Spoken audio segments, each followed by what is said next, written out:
I'm here with world champion Jean Frenette. Jean, welcome to the show. Thank you very much. How are you today? Oh, just swell, and you looked great out there. Good, thank you. I just keep on training, so that's what it keeps my level At its at highest? peak all the time. Yeah. Okay. Yeah.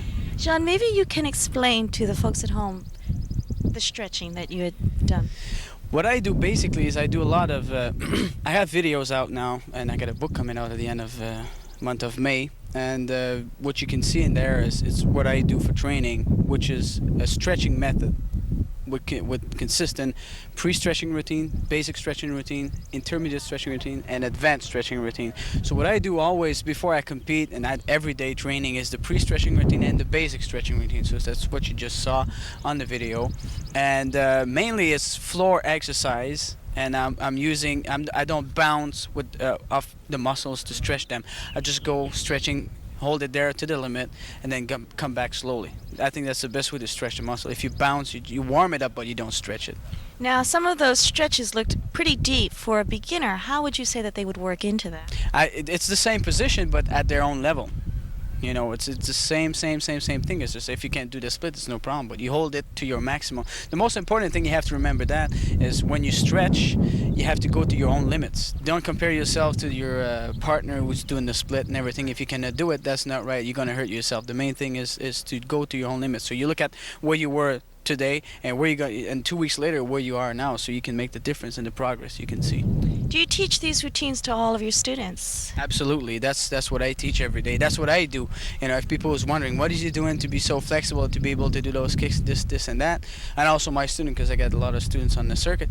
I mean, that's what we do. I mean, there's no secret, there's no big secret. It's to do it on a regular basis. Just get down and do it. Absolutely, yeah. Do you also suggest some kind of pre-warm-up calisthenics like jumping jacks, or warming up the body to a sweat before going into these stretches? A lot of people might be interested in. Sure, you can like those little jumping around on your toes, but no squat or jumping jacks and things like that. Just to get the blood going and warm up your body, just the body heat. But then after that, you go on the floor, start with stretching exercise on the floor, and then slowly you go against the wall and stretching and things like that. So Master Qi has been studying the martial arts and kung fu in China for over 67 years, and tonight he's going to do some special Qi Gong exercises and show us how to manipulate the body's muscles with ancient Chinese breathing techniques.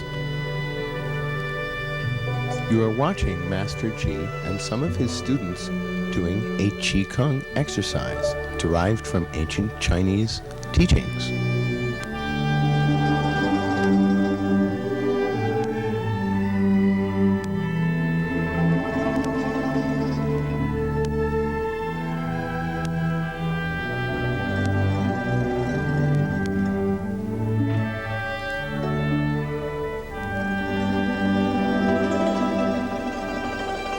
I'm here with Thomas Chen and Master Qi. You've seen Master Qi do some of his techniques, and we're going to try and shed some light on what it takes to be an octogenarian and go as far into the martial arts as this man has done. And it certainly doesn't remind me of someone who I would call anything but a youthful person, Master Qi. Thomas, could you ask Master Qi what it was like to train in the martial arts in the 1920s when he was a boy, his first contact with the martial arts? Yes, he told me that when he was young, he read a lot of Chinese wushu magazine, that's martial arts magazine, and he thought, oh, when I growing up, I will be great martial artist.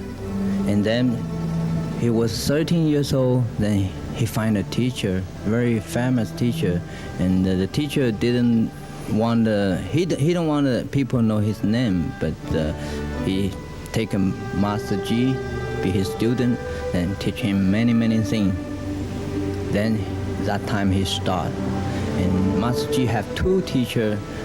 They are very familiar. Now, are these, would you call these family styles, or are they styles? Could we know the name of the first style? Was it Shaolin? Was it Pakwa? Was it Xingyi? What was the first type of kung fu that Master Qi learned when he was young? Yes, it's drunken style. That's the first teacher teach him, and the second teacher teach him the Pakwa Chang, then call the name and ask Master Qi and to teaching the generation by generation and going through. Called the name is Wu Ji. Wu Ji means when earth just made, like the God built the world. That means Chinese means Wu Ji. So this famous style called Wu Ji Men. And the Wu Ji Men, including 4 very famous Chinese feasts: Tai Chi, Shaolin, Pakua, Xingyi Quan. These 4 very famous, including inside. And by personality, Master Ji learned all the weapon and the full contact fighting. And he learned Qi Gong. Many country people went to Shanghai to visit him to ask how to learn the Qi Gong, like Master just showed you before. And somebody punch, he used the back, and he also used the head to breaking the back. And he let the Chinese Hercules to punch him. Let them punch first, 3 punch. Then he turned. Every time he won. We saw Master Ji do something earlier, which you told me was the breathing, Yes. where the muscle in one That's arm, not muscle. right? But the muscle in one arm is moving while the muscle here is moving, but this is caused by air, by breathing. Yes. Can we see the one arm muscle of the Master Ji? If not, 你可不可以给他们看看你的肌肉？ just a small one in the front. 就把这肌肉拿起来给他看看。肌肉不是练气。这是气，再给他看看肌肉。This is breath. And now he show muscle. This is muscle. Okay, and the breath now again. 然后再运气，再放松的运气，然后 he relax and use the air control the breathing. That difference. Very good. How many lifetimes will I have to do this to be able to do this? 他问你说，他如果他也想控制字符，大概要多少年？他现在开始学的话，5 years. 5 years practice. Okay. Now, Okay, master say, if you want to do like this, you have to spend 5 years and practice and non-stop. If you want to be profession, then you spend 10 years. You could make it. now, does this mean I also have to be pure, like no cigarette, no bad food, or there's something you have to purify your system to? Yes, you better. Okay, now I understand that Master Ji is presently still coaching or advising the Shanghai Wushu team for the past 7 years. Yes. How long is Master Ji going to be staying here in the New York area with you at Kim's Taekwondo School? Now we all ask him. Everybody asks him to stay longer, maybe for his whole life. But he told us he's not sure yet because the Shanghai team still need him. So he probably go back for a short time and come back again. Okay, now I need to know, is there any special advice that Master Ji can give to me and to the people who watch the program as to how to be strong and live a long life and be healthy? Hey, that's a good question. 他想问你哈，他说你可不可以给他们一些建议？还有看电视的人啊，还有他们这些工作人，还有我们练武的人，什么建议使他们能够有长寿啊、健康啊这样的？怎么样练好武功？这武功练功夫是天天要去锻炼它，它主要练这个东西是强身健体，而个练气功的，可能去除一切的毛病，能强身、能健体、能去毛病，还懂得礼貌，还为国家出力。He says, first of all, you have to learn respect, respect, and you have to practice what the teacher teach you, and non-stop. Because he says, if you stop one day, that means the thing you learned 1 year is all gone. So you have to keep going, and you better learn the Qi Gong, Chinese Qi Gong, so breathing, how to breathing. Then after you learn this, then you will get a long life. No any germ will go to you. Okay, the germs, we have to keep those germs out. When they get in, it's hard to get rid of them. Right. And along with the germ, is there some special diet, some special food not to eat, or something that, is there any diet or just a regular, good, healthy diet? He told me before, just a regular food. Regular food. Yes. Okay. I want to thank Master G very much for being with us. Excellent. Very strong man. I hope, as I said, I hope I be this healthy when I'm 50. I'll be happy. Okay. Thank you, sir. Okay. We now return to the interview with the editor-in-chief of Inside Kung Fu Magazine, Dave Cater. Do you ever get criticism from that? It's very might be a double-edged sword, you might say. The magazine is slicker, more attractive. Do people ever criticize it for commercialism? Absolutely. The old traditionalists, especially, are on my case constantly about taking the magazine out of the old ways and into the new.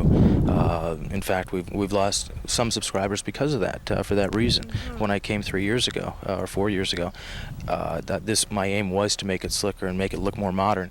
And a lot of martial artists do not like modern. That's a bad word in their language. They like to stay with old world things. In Chinese martial arts, the older you are, the more talented you are, the wiser. Venerable, you are. yes. Yeah. The younger you are, you're still, still a white belt. You're still learning. Fledgling, so to say. Yeah. Yes. So the more modern a magazine looks, the less some people think that it can teach you anything. You need the old style. So there was some criticism and some backlash when we did change, but I think in the long run we changed for the better. I think so. They say that you can't have an airplane flying 20 feet off the ground. You've got to go on into the future. Otherwise, we'd still be in horse and buggies. Absolutely. We have to look to see what it's going to be for the 90s. Do you think it's wushu? I don't know what it's going to be. It's going to be Jeet Kune Do continues to be a very popular art because of Bruce Lee. Yes, he really made his mark. He sure did, and 15 years after his death, he's still our most popular seller. Our sales go up 10% just by putting him on the cover. Unbelievable. At this time, how long has it been now since? 15 years. He died in '73. One person can make so much history like that. And he was 33 when he died, or 32. So, I mean, the guy just hit the scene. The amount of seminar people, the most popular seminar people, are Jeet Kune Do people. So it's hard to explain his magnetism. Along with James Dean and Elvis Presley, these guys died well before it was anticipated, and as such, they become folk heroes.